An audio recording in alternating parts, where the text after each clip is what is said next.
The tale opens with Jennifer, one of the last employees lingering in the office on a Friday night, preparing for a trip to New York to surprise her ex-fiancé on Valentine's Day. She quickly drafts an email for him, grabs some candy in a hurry, and rushes out. Meanwhile, a man named Guy is leaving the office at the same time. Both find themselves waiting for the same elevator. Jennifer steps in on the 49th floor, and Guy joins her on the 42nd. He immediately strikes up a conversation, cracking jokes, but Jennifer seems indifferent. As he points out a carved etching on the elevator wall, the lift suddenly halts. Guy attempts to use the keys and presses the emergency alarm, but nothing responds. The lights and security camera remain operational, yet their attempts to signal for help waving at the camera and shouting go unnoticed. To make matters worse, their phones have no signal, being for floors underground. Jennifer, increasingly anxious about missing her flight, wonders aloud about the building's security. After about 15 minutes of banging and calling, still no one hears them. Guy suggests there might be an emergency hatch. Jennifer awkwardly climbs onto his shoulders to inspect the ceiling but injures her hand, and he helps her down. An hour later, Jennifer realizes she will miss her flight. Frustrated, she curses everything around her, even as Guy tries to lighten the mood with jokes. They eventually introduce themselves properly and continue chatting.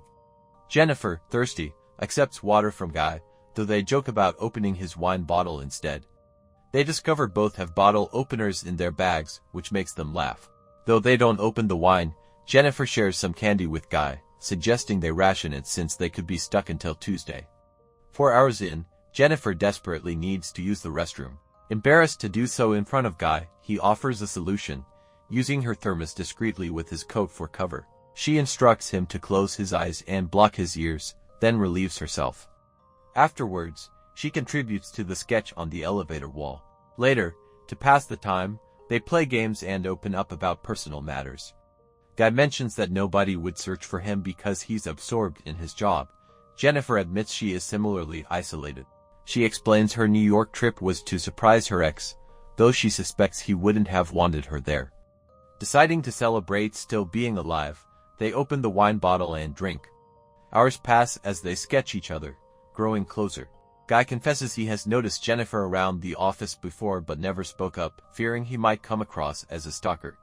Jennifer laughs at his honesty, surprising him. They exchange drawings. Her portrait of him is humorous, while his of her is more serious. Jennifer photographs his drawing, joking that it will become her profile picture if they survive.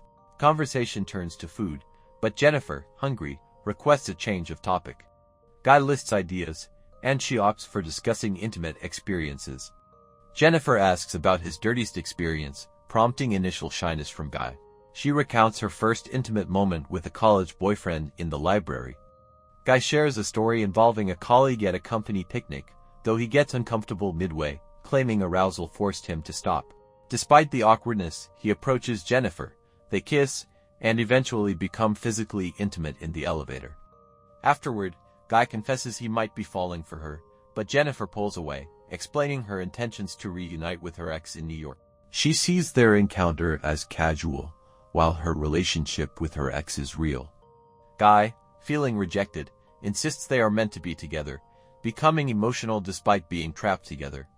Suddenly, his demeanor shifts, and he begins revealing the truth. He admits he lied about his identity and occupation. He has been observing her daily, recording photos and videos of her, including footage of her entering the elevator that night.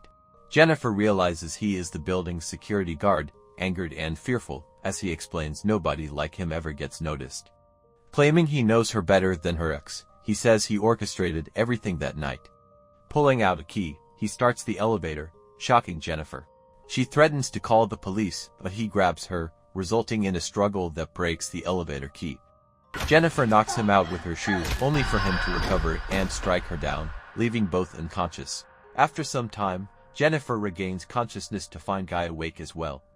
She questions him about his motives, and he explains he wanted to remove her from the world outside to connect with her on a deeply personal level. He claims that during the weekend they've been stuck in the elevator. It wasn't just a date, it was an entire relationship compressed into those hours. Jennifer hopes someone will rescue them, but learns that Guy has taken over all security shifts for the weekend, and the other guards won't return until Tuesday. Fearful, she asks what he intends to do next. He coldly admits he would rather kill her than risk returning to prison. Though he insists he never forced her to do anything, Jennifer calls him a kidnapper, triggering his anger. Eventually, he calms down and opens the Valentine's Day present Jennifer had bought for her ex. Inside is a shirt, which he puts on. He makes Jennifer open a box containing cigars and a lighter. Lighting a cigar, he taunts her about the gifts and mockingly wishes her a happy Valentine's Day. Later, Guy attempts to apologize, asking for another chance and suggesting they reconcile. He gestures toward a travel ad playing inside the elevator, noting how happy the people appear and promising to take her to the resort someday. Irritated by a broken neon light, he smashes it using Jennifer's thermos. Observing the ceiling, he notices the bulbs can be removed and hatches a plan to escape by taking off a panel. Jennifer stands beside him as he works. He asks her to boost him up, assuring he'll come back for her. Jennifer, skeptical, suggests it would be easier if he gave her the boost instead, claiming she lacks the strength to climb alone. Guy doubts she will honor her word and fears she might call the police. She convinces him with careful promises, climbs onto his shoulders, and pulls herself out of the elevator. He directs her to the ladder and door. Once free, Jennifer defiantly flips him off as she ascends. Enraged, he improvises a rope by tying to pieces of clothing and begins to climb after her. Reaching the door, Jennifer screams for help, but Guy unexpectedly grabs her and pulls them both back into the elevator. They fall unconscious once again. Jennifer awakens first, spotting the fire sprinklers and devising a plan. She attempts to trigger the fire alarm with a lit cigar but fails, so she starts a small fire instead. As smoke fills the elevator, Guy wakes up. Jennifer punches him, breaking his nose, and restrains him with clothing. He warns that the alarm will not activate and they risk electrocution.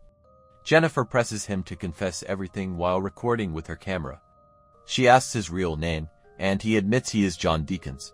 John confesses he intentionally trapped them in the elevator and etched the drawing on the wall. He reveals he manipulated the elevator with his key while Jennifer wasn't looking.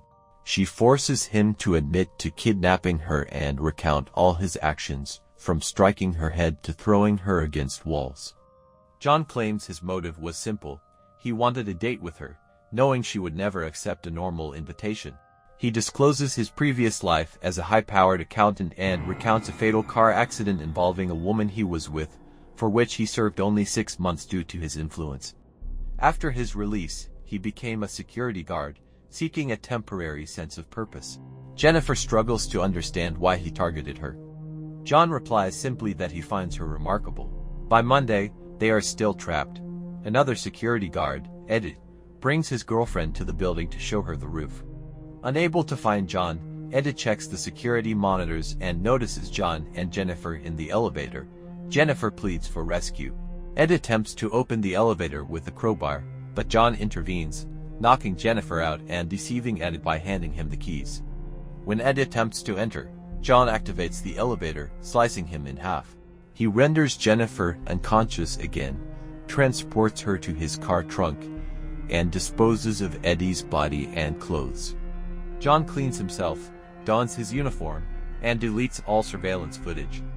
Eddie's girlfriend discovers the scene, and John kills her, leaving her in the shaft. John drives Jennifer to a remote location, preparing to burn her alive in a dumpster.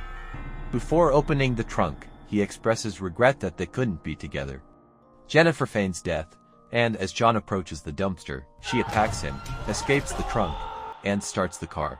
At one point, she stops to remove a lit cigar from the tray. With determination, she reverses the car, ramming into John, who is in the dumpster. She steps out, watches him, and flicks the burning cigar into the dumpster, incinerating him. The story concludes with a stark reminder: danger can arise from those we least expect, and misplaced trust can turn into a nightmare.